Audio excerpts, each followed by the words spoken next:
Hello friends, welcome to SV Philosophy. In the last video, I gave the introduction of the Cārvāka philosophy and discussed about Cārvāka metaphysics. Now today we will discuss Cārvāka epistemology, Cārvāka's theory of knowledge. Epistemology is the philosophical study of nature, origin, limits and sources of human knowledge. The main problems of epistemology are: how far can we know reality? How does knowledge originate and develop? And what are the different sources of knowledge? What are the different sources of knowledge? This last question involves the problem. This problem forms one of the chief topics of Indian epistemology.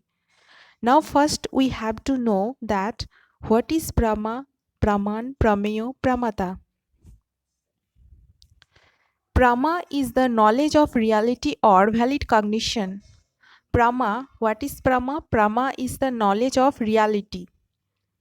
Praman. Praman means it is the source of such knowledge or the way of knowing anything truly.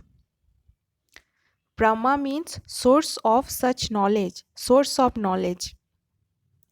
Prameya, a knowable or an object of the true knowledge. Prameya is an object of true knowledge.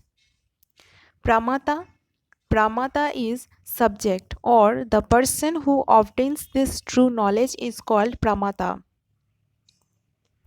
The person who obtains this true knowledge is called pramata.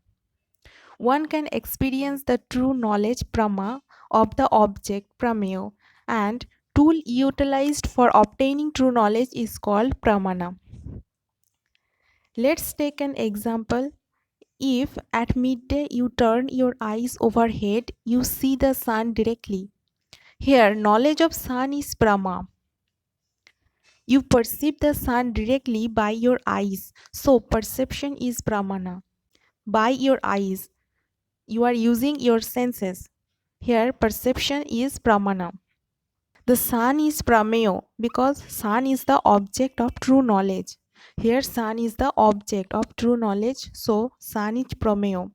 And you are the person who is perceiving the sun, so you are pramata or subject. The Cārvāka holds that perception is the only pramana or dependable source of knowledge, as we already discussed in previous lecture. And this is the main point which we need to remember, that perception is the only praman or dependable source of knowledge. Perception means direct perception, not indirect or internal perception. According to Cārvāka, perception is the only praman, which we need to remember always. So, for establishing this position, Cārvākas criticize or deny the possibility of other sources of knowledge like inference and testimony. Generally, in Indian philosophy, there are 6 types of valid pramans.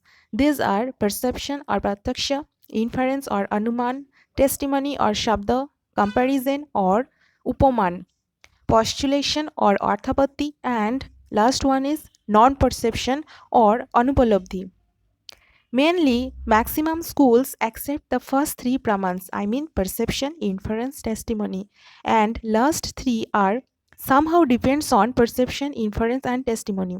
That is why Cārvāka, by refuting inference and testimony, they have proved that perception is the only safe and sure source of knowledge. So, first we will see why they deny inference as a valid source of knowledge. Refutation of inference.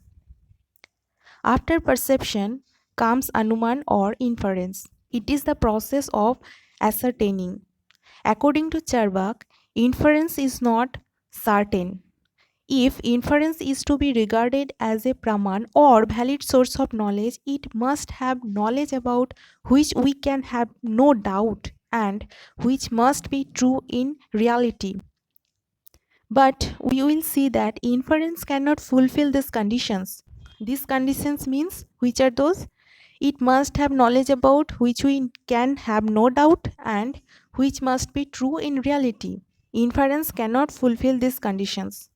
Because, for example, when we infer the existence of fire in a mountain From the perception of smoke in it, we take a leap in the dark from the perceived smoke to the unperceived fire. So, according to them, inference is an uncertain leap from the known to unknown. Known to unknown means from perceived smoke to unperceived fire. Here you can see this picture, from perceived smoke to unperceived fire. This is an uncertain leap from known to unknown.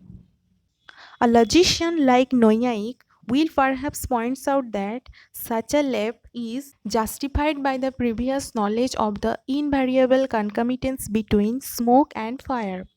Invariable concomitance means universal relation between two things, like whenever there is smoke, there is fire. So, invariable concomitance between smoke and fire, and that the inference stated more fully would be all cases of smoke are cases of fire.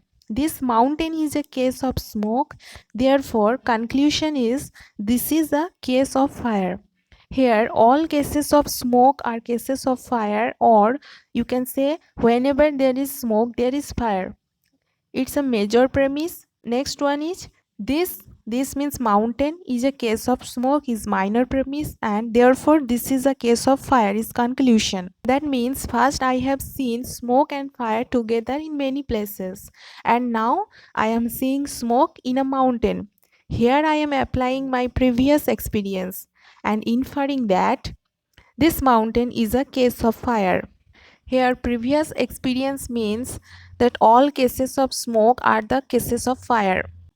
There are three terms in logic, mainly in Indian logic.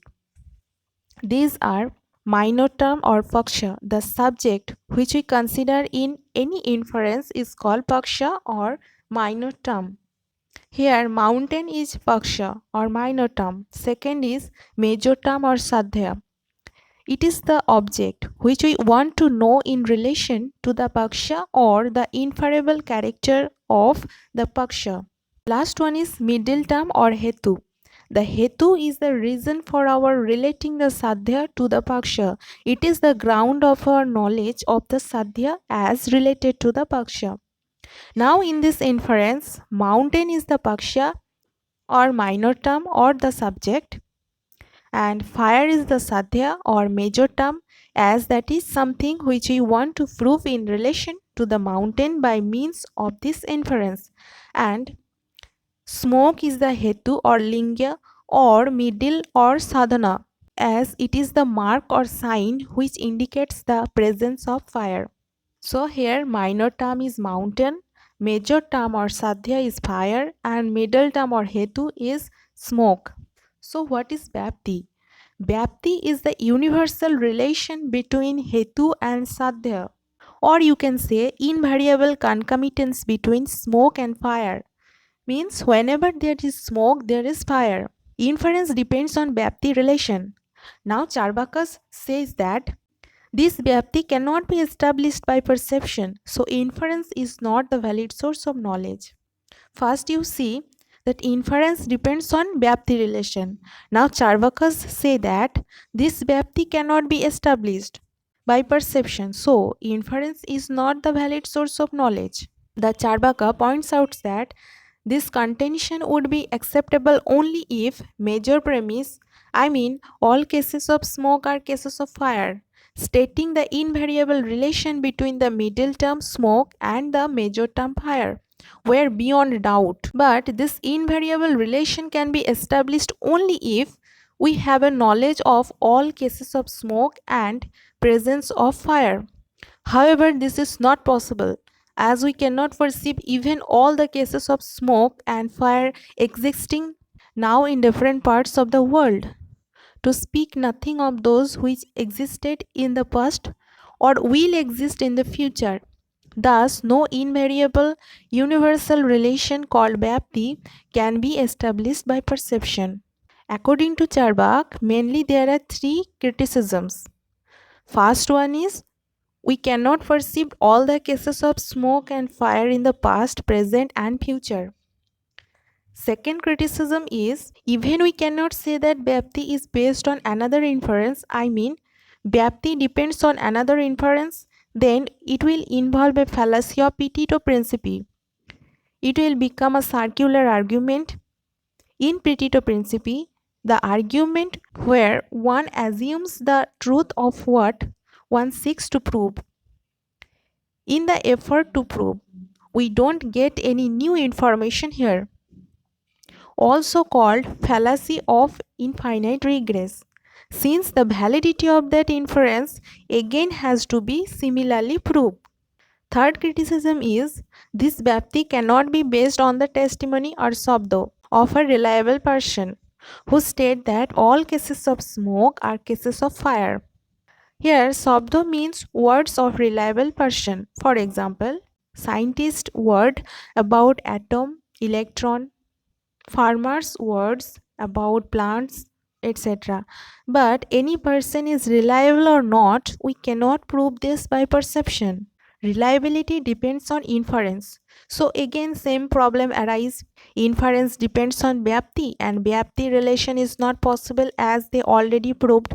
Thus testimony is not a valid source of knowledge. Mainly there are four criticisms according to Cārvāka. So last one is in the context of Upadhi, who accepts Anumaan or inference as a valid source of knowledge. According to them, Vyapti is unconditional relation.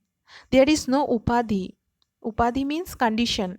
The relation between fire and smoke is not unconditional. Fire and smoke, the relation between fire and smoke is not unconditional. Now let's see why.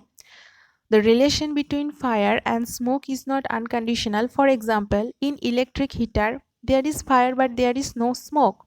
Like this, there are many exceptional cases where there is fire but not smoke. So the question is, what is Upadhi here? Upadhi or condition is water substance. If you add water to the fire, then smoke is produced. But whenever there is smoke, there is fire. This Vyapti relation is unconditional because it has no exceptional case. Cārvākas doubt this unconditional Vyapti relation because what we consider to be unconditional is now unconditional in present time.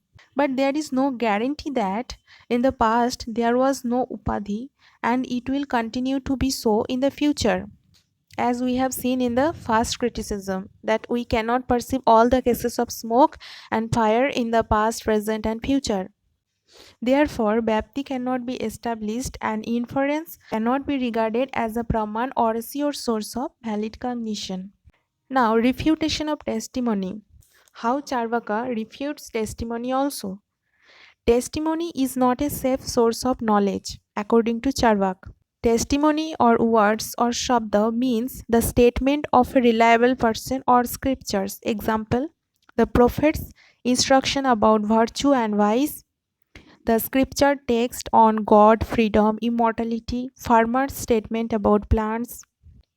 Against testimony, Cārvāka present main three arguments. According to Cārvāka, testimony cannot consist of words and it is related to unperceived objects, so it is not reliable. These words suggest or mean things not within our perception and aim to giving us knowledge of those unperceived objects. They are not free from error and doubts. Second criticism is very often we are misled by so-called authority. For example, the authority of the Vedas, it held in high esteem by many. But in reality, the Vedas are the words of some cunning priest who earned their living by making the ignorant and the credulous with false hope and promise. The Vedas pursue men to perform Vedic rites. The only tangible benefit of what goes to the priest who officiate and enjoy the emolument.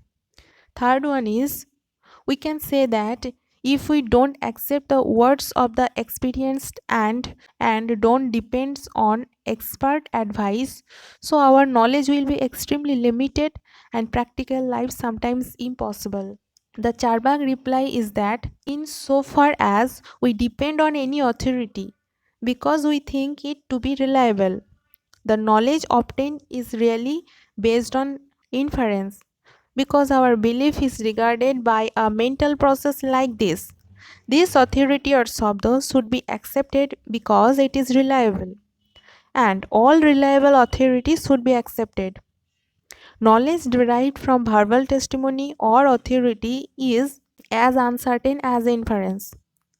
We have seen in the previous point that inference is not certain, and as in the case of inference, so here we often act on knowledge derived from authority on the wrong belief that it is reliable.